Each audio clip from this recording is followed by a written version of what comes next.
আসসালামু আলাইকুম। আমি ডক্টর নিশান, অ্যাসিস্ট্যান্ট ডিরেক্টর মেডিইন। আজকে আমরা ছোট্ট একটা টপিক নিয়ে এসেছি, সেটা হচ্ছে শ্বাসরঞ্জক, রেসপিরেটরি পিগমেন্ট।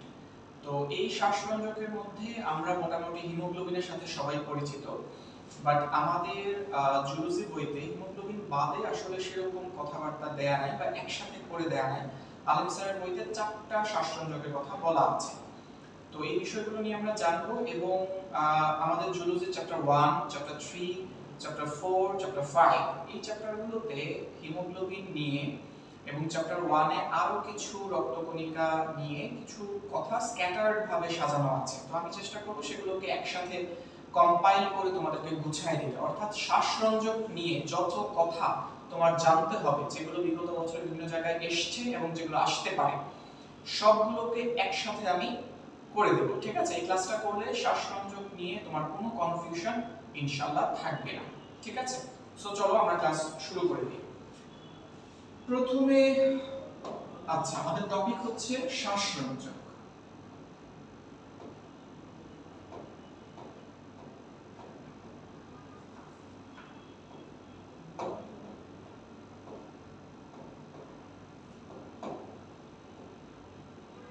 শ্বাসরঞ্জক বা রেসপিরেটরি পিগমেন্ট। আচ্ছা,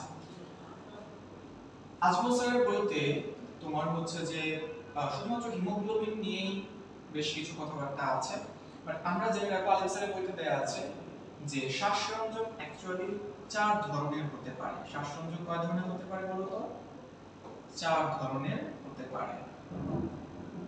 প্রথম হচ্ছে কি, আমরা জানি সবাই হিমোগ্লোবিন।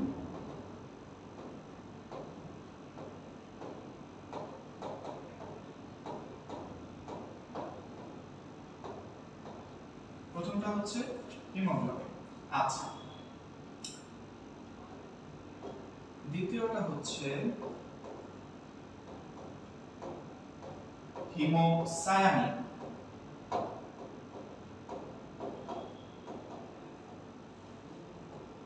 তৃতীয়টা হচ্ছে হিম এরিথ্রিন।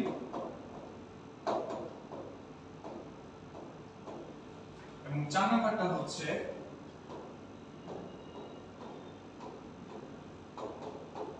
ক্লোরোক্লোরিন। সবাই একটু খাতায় লিখে নাও। ঠিক আছে? একসাথে করে দিচ্ছি। শ্বাসরঞ্জক কয় ধরনের হতে পারে? শ্বাসরঞ্জক হতে পারে 4 ধরনের। রক্তের কালারও কিন্তু হতে পারে সাধারণত 4 ধরনের।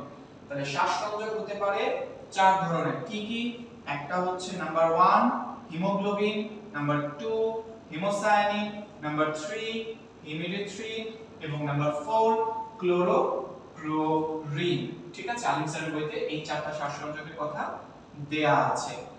আচ্ছা, এখন কথা হচ্ছে যাদের রক্তে হিমোগ্লোবিন থাকবে তাদের রক্তের কালার কেমন হয়? তোমরা সবাই জানো হিম গ্রুপ থাকার কারণে রক্তের বর্ণ হবে হচ্ছে লাল।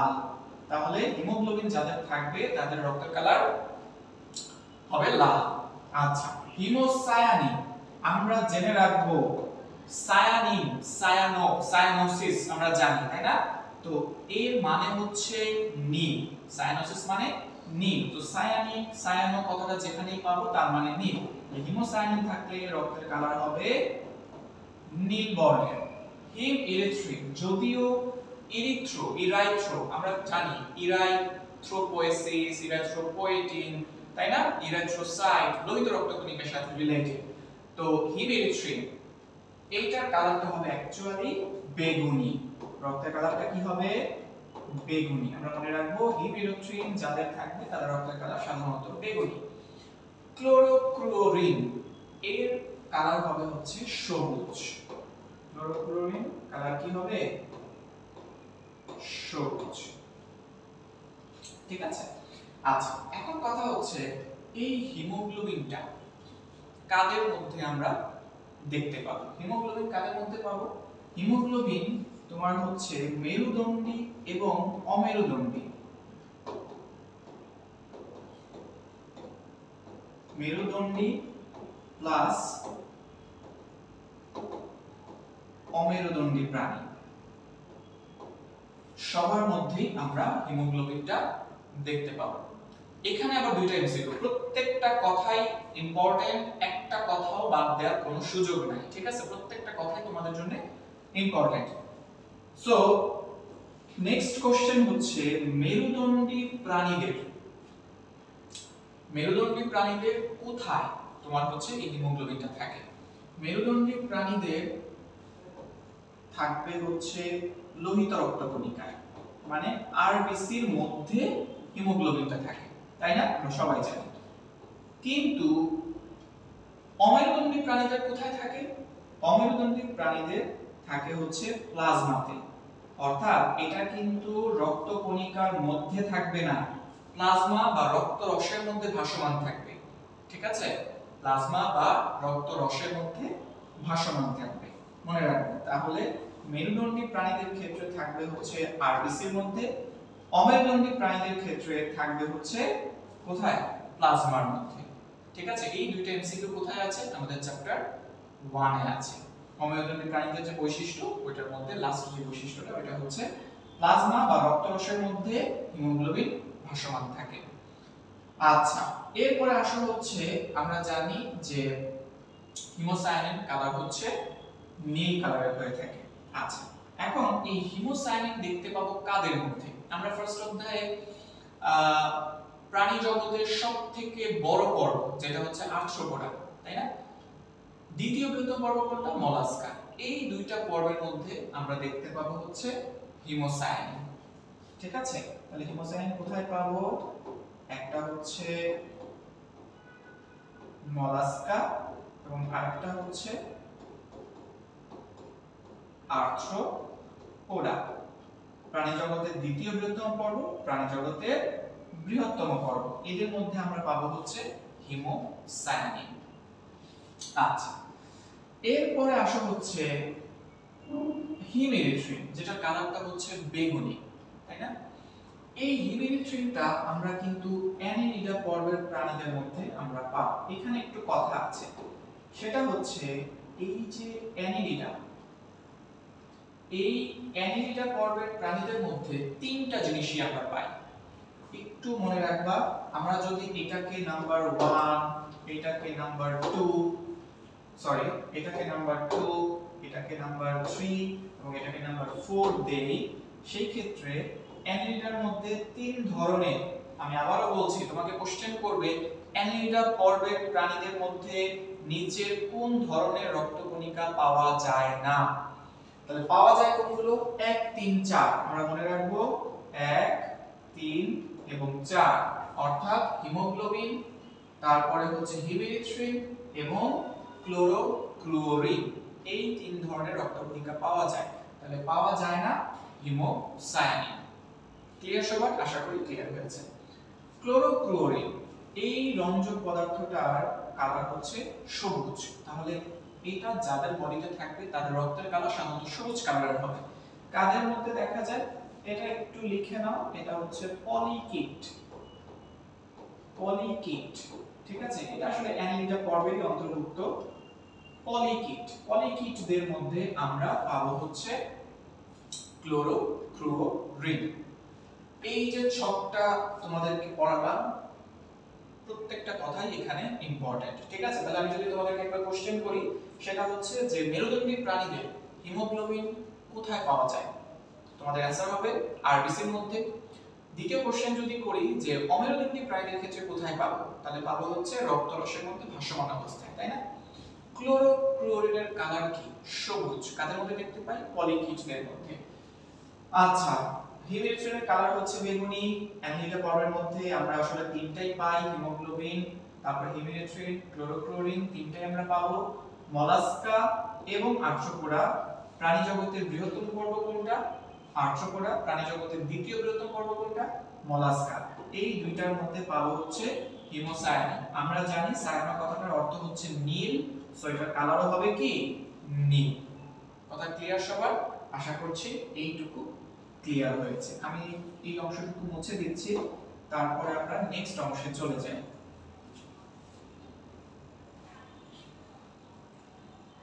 আমি আবারও বলছি, এই ক্লাসটা করার পরে তোমার শ্বাসরঞ্জক নিয়ে যতগুলো চ্যাপ্টারে যতগুলো কথা দেয়া আছে সবগুলো তোমার একসাথে হয়ে যাবে ইনশাআল্লাহ। আচ্ছা, টপিকটা মুছে গিয়েছে।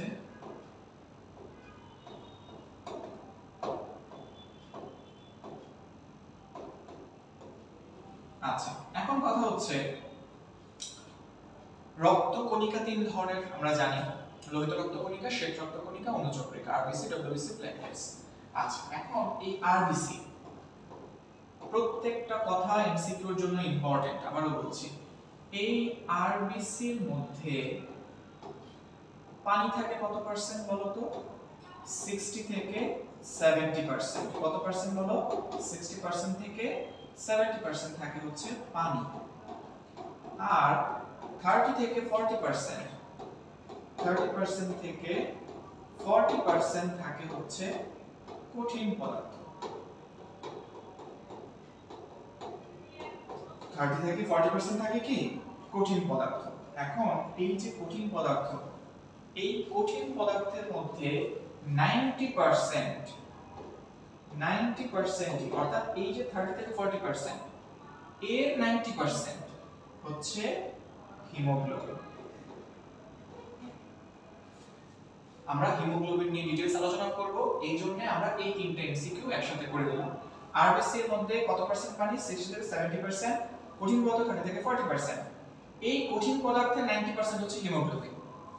এখন আসো, এই যে হিমোগ্লোবিন, এই হিমোগ্লোবিন নিয়ে আমরা কিছু কথা জানব। আসো, হিমোগ্লোবিন আমরা জানি Hb দিয়ে প্রকাশ করা হয়ে থাকে। এখন হিমোগ্লোবিনকে বলা হয় রবিনহুড অণু। কি বলা হয়? সবাই খাতায় একটু লিখে নিবা। কি বলা হয় বলো তো? রবিনহুড অণু বলা হয়ে থাকে। এখন বলো তো রবিনহুড কি করে? রবিনহুড ধনীদের কাছ থেকে জিনিসপত্র নিয়ে গরিবদেরকে দান করে, তাই না? তাহলে অক্সিজেন যুক্ত এরিয়া থেকে যেখানে ডিঅক্সিজেনেটেড এরিয়া, সেখানে অক্সিজেনটাকে যে পরিবহন করে নিয়ে যায়, কে নিয়ে যাচ্ছে? হিমোগ্লোবিন নিয়ে যাচ্ছে। যেহেতু হিমোগ্লোবিন এই বেশি জায়গা থেকে কমের দিকে নিয়ে যাচ্ছে, অর্থাৎ যেখানে ধনী, অর্থাৎ যেখানে অক্সিজেন আছে, সেখান থেকে গরিব যেখানে অক্সিজেন নাই, সেখানে যেহেতু পরিবহন করে নিয়ে যাচ্ছে, দ্যাটস ওয়াই এটাকে আমরা বলছি রবিনহুড অণু। ঠিক আছে? এখন হিমোগ্লোবিন এটা কয়টা একক নিয়ে গঠিত হয়? 4টা একক নিয়ে গঠিত হয়ে থাকে। সংক্ষেপে জাস্ট মনে রাখবা, 4টা পলিপেপটাইড চেইনের সাথে একটা হিম গ্রুপ সংযুক্ত থাকে। তাহলে 4টা পলিপেপটাইড চেইনের সাথে 1 হিম গ্রুপ। আমি হিম গ্রুপ নিয়ে ডিটেইলস কথা বলবো আর একটু। একটা হিম গ্রুপ সংযুক্ত থাকে। আচ্ছা, এই জন্য এটাকে কি লেখা হয়? Hb4 লেখা হয়, তাই না বলো? Hb4। আচ্ছা, তাহলে হিমোগ্লোবিনকে বললাম হচ্ছে আমরা রবিনহুড অণু, এবং এটা 4টা পলিপেপটাইড চেইনের সাথে একটা হিম গ্রুপ সংযুক্ত হয়। আচ্ছা, এখন এই যে এই হিম নিয়ে একটু কথা তাহলে বলে ফেলি আগে। সেটা হচ্ছে হিম গ্রুপ জিনিস আসলে কি? এটা হচ্ছে একটা পরফাইরিন যৌগ। এই কথাটা একটু লিখে নাও, এটা অক্ষরপত্র স্যারের বইতে আছে। পরফাইরিন, ঠিক আছে? পরফাইরিন যৌগ। এখন পরফাইরিন জিনিসটা কি? এটা তৈরি হয় আবার 4টা পাইরোল গ্রুপ নিয়ে। কয়টা পাইরোল নিয়ে বলো তো? 4 পাইরোল। আচ্ছা, আমি একটু এখানে লিখি।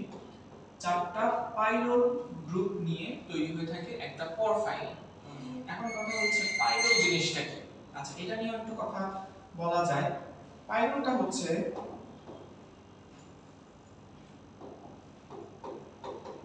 পাইরোল জিনিসটা কি একটু দেখো। পাইরোল জিনিসটা হচ্ছে 4টা কার্বন এবং একটা নাইট্রোজেন যুক্ত একটা হেটেরোসাইক্লিক অ্যারোমেটিক যৌগ।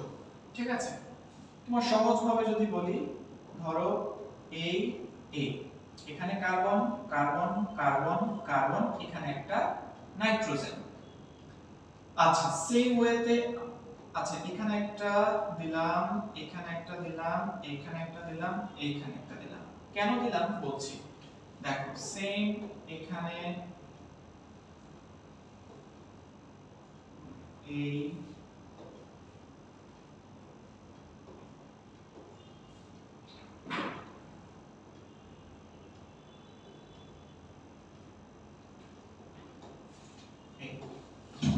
এখানে থাকবে হচ্ছে নাইট্রোজেন, এই জায়গাতে নাইট্রোজেন, এই জায়গাতে নাইট্রোজেন।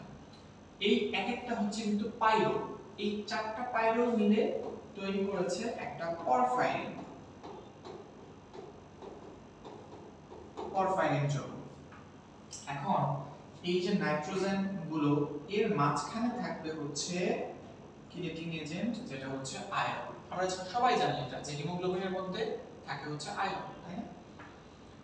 মজার একটা ব্যাপার হচ্ছে, তোমরা একটু অ্যাড করে নাও, আমরা পড়েছিলাম যে হিমোসায়ানিন, তাই না? হিমোসায়ানিন, এই হিমোসায়ানিনের মধ্যে নিচের কোন মেটালটি থাকবে? এটা হচ্ছে মনে রাখবা কপার। কপার তোমরা দেখবা ফার্স্ট অধ্যায় জুলজি ফার্স্ট চ্যাপ্টার যখন পড়বা তখন তোমার হচ্ছে দেখবা যে হিমোসায়ানিন, মলাস্কা পর্বের প্রাণীদের মধ্যে কি থাকে? হিমোসায়ানিন এবং অ্যামিবোসাইট। মলাস্কা পর্বের প্রাণীদের মধ্যে হিমোসায়ানিন, অ্যামিবোসাইট থাকে। ওই হিমোসায়ানিন পাশে ব্র্যাকেটে দেখবা কপার এবং আমিষ দিয়ে তৈরি হয়, তাহলে কপারটা মনে রাখো। এখানে কিন্তু আয়রন থাকে না, তাহলে হিমোসায়ানিনের ক্ষেত্রে থাকবে হচ্ছে কপার, আর হিমোগ্লোবিনের ক্ষেত্রে থাকবে হচ্ছে আয়রন। মনে থাকবে, প্রসঙ্গক্রমে চলে আসলো। আচ্ছা, তাহলে এই হলো একটা কি পরফাইরিন যৌগ, প্রত্যেকটা এক একটা পাইরোর মাঝখানে থাকবে হচ্ছে আয়রন। এই আয়রন যদি না থাকতো তাহলে হিমোগ্লোবিন তৈরি হতো? হিমোগ্লোবিন তৈরি হতো না, না হলে অক্সিজেন পরিবাহিত হতে পারতো না বা ট্রান্সপোর্টেশন হতো না। তার মানে আয়রন থাকাটা মাস্ট। আয়রন থাকার কারণে তোমার হচ্ছে অক্সিজেনটা বাইন্ড করতে পারছে এবং অক্সিজেন পরিবহন করতে পারছে।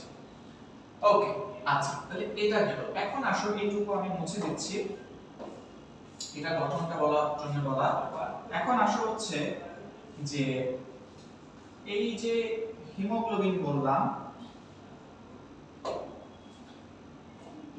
এই হিমোগ্লোবিনটা দুইটা পার্ট নিয়ে গঠিত হয়। দুইটা পার্ট কি কি বলতো? একটা হচ্ছে হিম এবং আরেকটা হচ্ছে গ্লোবিন, তাই না? দুইটা পার্ট নিয়ে গঠিত হয়, একটা হচ্ছে হিম, একটা হচ্ছে গ্লোবিন। এখন এই হিমের মধ্যে থাকে হচ্ছে আয়রন, আমরা একটু আগে দেখলাম, থাকে হচ্ছে আয়রন। ইম্পর্টেন্ট এমসিকিউ, সেটা হচ্ছে হিমের কত পার্সেন্ট আয়রন থাকে? মনে রাখবো সবাই, হিমের 33.33%, 33.33% হচ্ছে আয়রন। হিমের কত পার্সেন্ট আয়রন থাকবে? 33.33% হচ্ছে আয়রন থাকবে।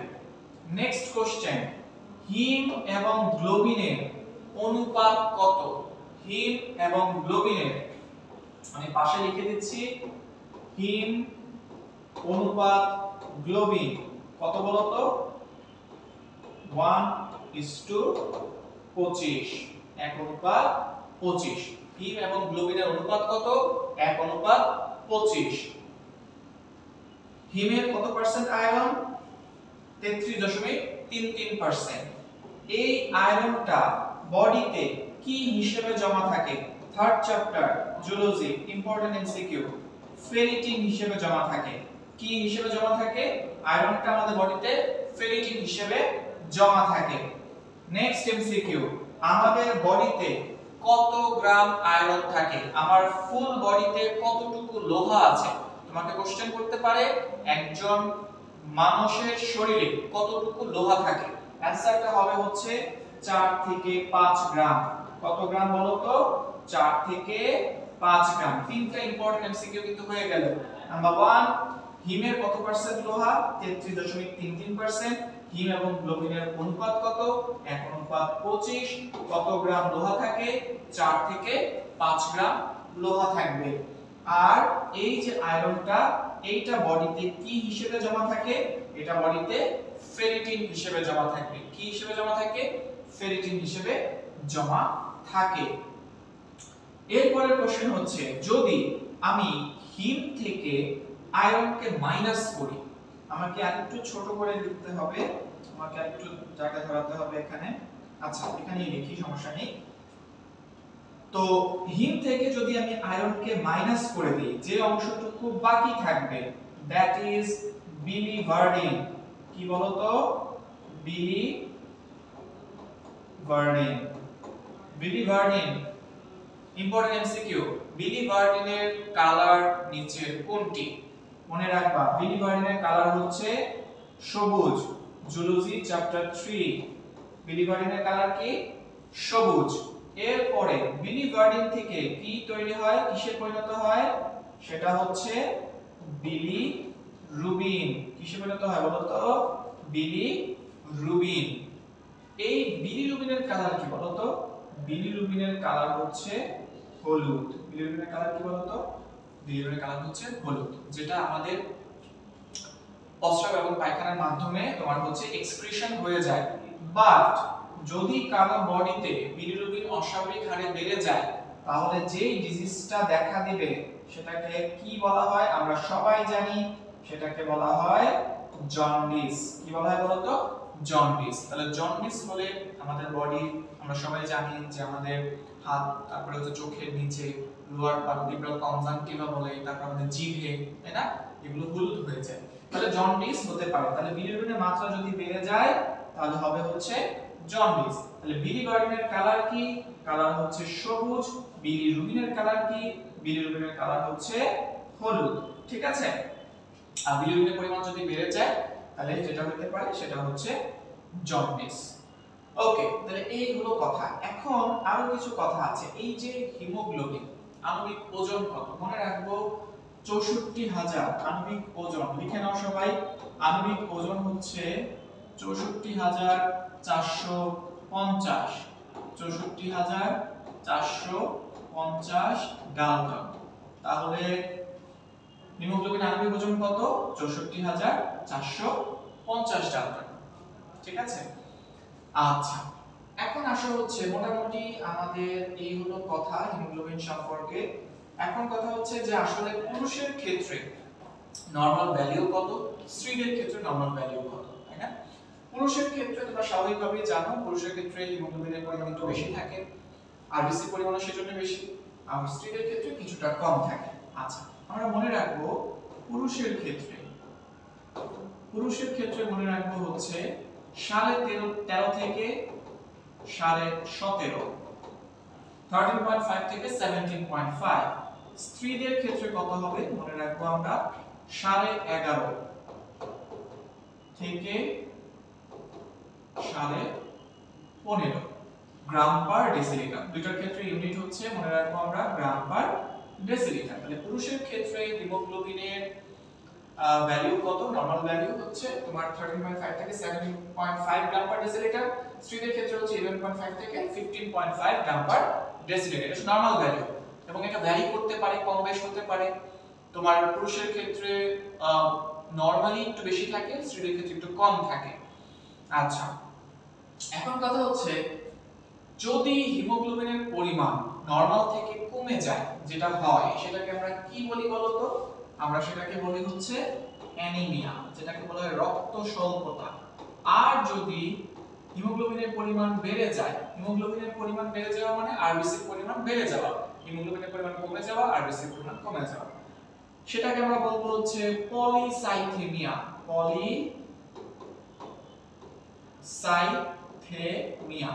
পলিসাইথেমিয়া যদি কমে যায় অ্যানিমিয়া, বেড়ে গেলে পলিসাইথেমিয়া।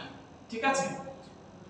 এখন তোমাদের পরবর্তী একটা ছোট্ট একটা জিনিস বলে শেষ করি, সেটা হচ্ছে যে তাহলে তোমাদের কোশ্চেন হতে পারে যে ভাইয়া তাহলে হিমোগ্লোবিনের পরিমাণটা আসলে কমে যায় কেন?